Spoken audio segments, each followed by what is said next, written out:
the fact the cosmos works the way it does and life exists is impossible.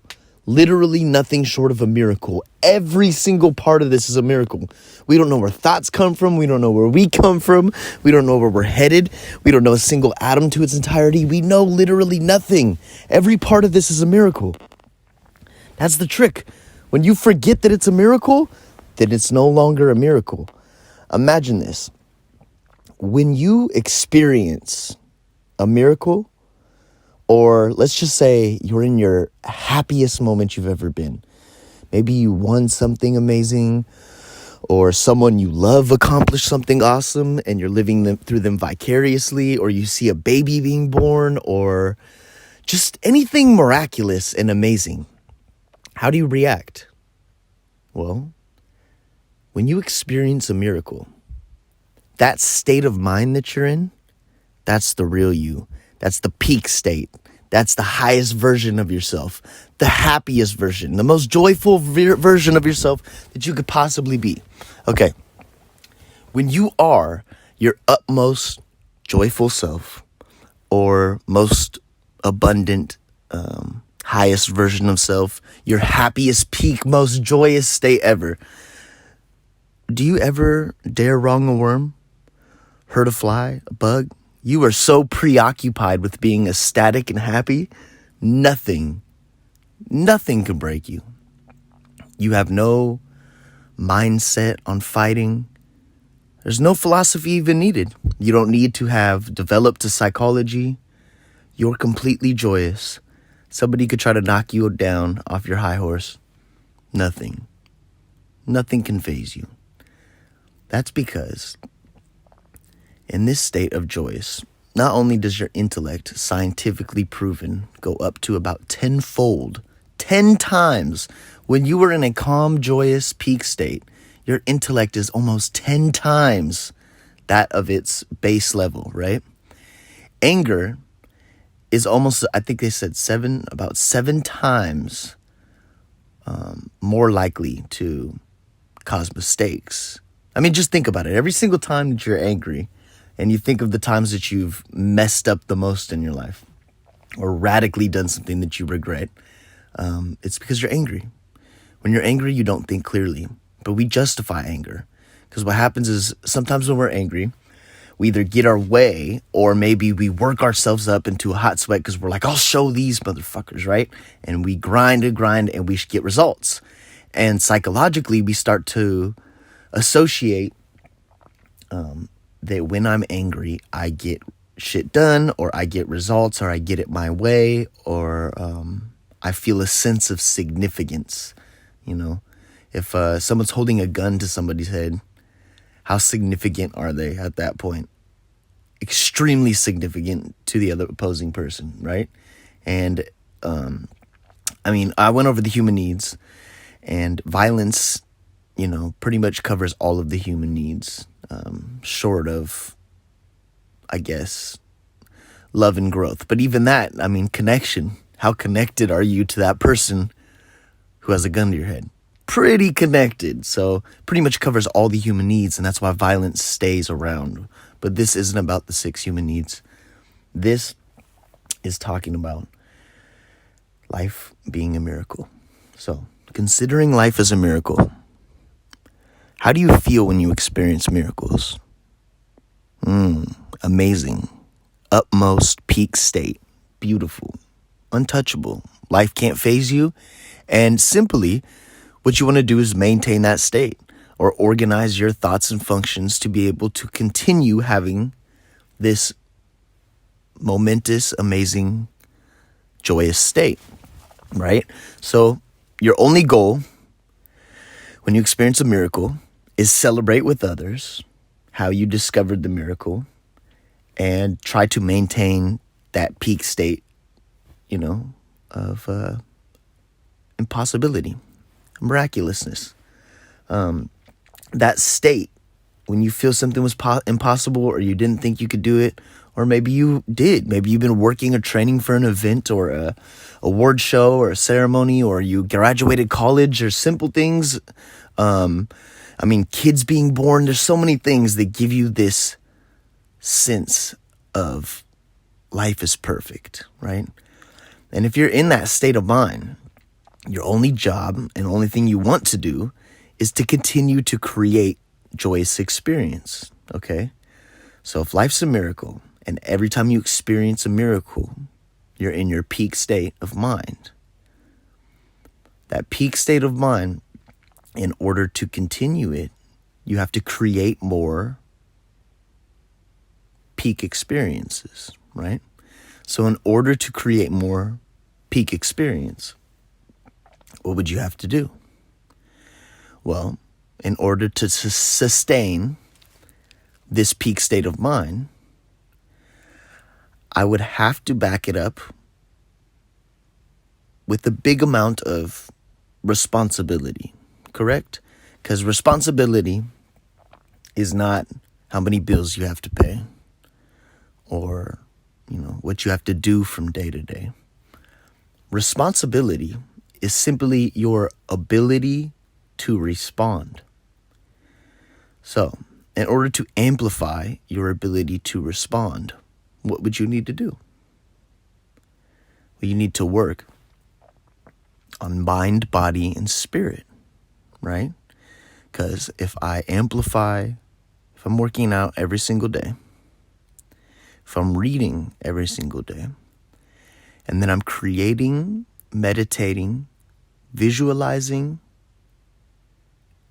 and learning how to use my genetic pharmacy to cultivate bliss states, whether it's meditation, getting closer to God, creating something, some way, elevating your mind, body, and spirit. Okay? So, if you elevate each one of these daily, it makes your ability to respond greater. So, if I'm physically strong, my body has a great ability to respond. I go upstairs, I'm not winded. My body needs to react, it reacts because I've been training it. Same thing with the mind. If I'm reading daily, somebody might propose a problem. I've read this. I can help. Okay? Elevating your spirit is unique to you. This is what separates you from everyone. Creation is what separates us from animals. Animals pretty much are in their own experience, and we get to create our experience. So amplify this, because this is what separates us. That's what we call soul or spirit, right? Like animals, we see them to have somewhat, we think maybe they have a soul. But us, we're like, we have a soul. Why? Well, clearly the things that separate us from animal.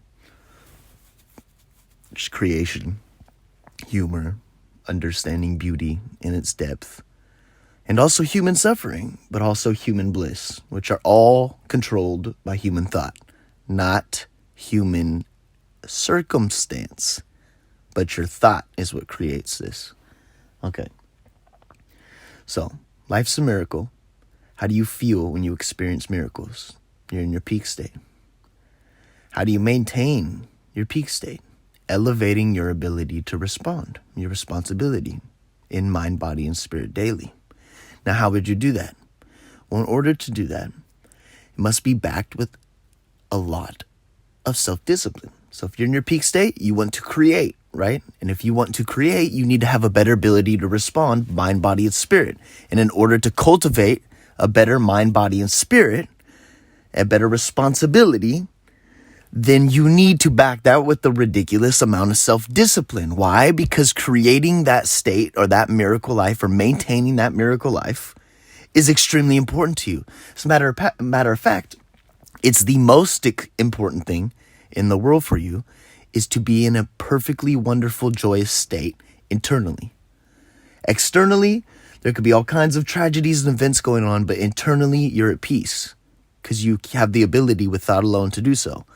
So if you have the ability to do so without alone, and you know that when you think fearful, stressful, angry thoughts, you're literally poisoning your system. Cortisol's pumping through your system. So someone angers me, they're my master.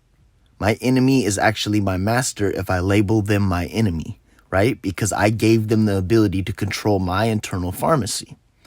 Okay? So let's start from the beginning. Life is a miracle. Every single second of life is a miracle. The moment you forget it, you're doomed to see the miracle. So, life's a miracle. How do you feel when you experience miracles? You're in your peak state. In order to maintain that peak state, you have to elevate your ability to respond. In order to elevate your ability to respond, mind, body, spirit, you must have a systematic plan of self-discipline that's going to maximize your mind, body, and spirit. So, this is why it's like the chicken and the egg problem, right? Like the joy precedes the growth, or the growth precedes the joy. They're both. If you say, I'll be happy when I achieve said goal, you're not allowing yourself to be happy until you achieve that goal. But once you do, you're letting off a little spike of endorphins, right? The other way is getting into this peak state because you realize life is a miracle. See, there's two ways of looking at it. One is by self-analysis, which means you're peeling every single layer. You peel a layer of the subconscious mind, you're analyzing it. But the problem with analysis is unless my analysis is 100% accurate and perfect in its entirety, that when I go to the next layer, I'm coming to the next layer with an imperfect analysis of the first layer. And it keeps going a deeper still. That's why the joy needs to be first. It needs to proceed. Because if you can get yourself into a joyful state simply by believing that every second of this is a miracle, which is not a belief, it's a fact. It's definitely a miracle. Then you're able to get into a joyous state. When you're in a joyous state, creation is inevitable. That's what you want to do. I'm in a peak state. I want to create. I want to create a meaningful life for me. And in order to do that, I need a better ability to respond, responsibility in mind, body, spirit. These are the only things that we have control over elevating ourselves. We can't control outside spirit experience. We can always control ours. So in order to do that, it needs to be backed with the ridiculous amount of self-discipline. Because you're not going to be able to properly maximize, logically, your mind, body, and spirit if it's not backed with an amazing amount of discipline. So people feel like when I get in this bliss state, or if I'm not worried or I'm not stressed, I won't really get much done. But it's au contraire. It's quite the opposite.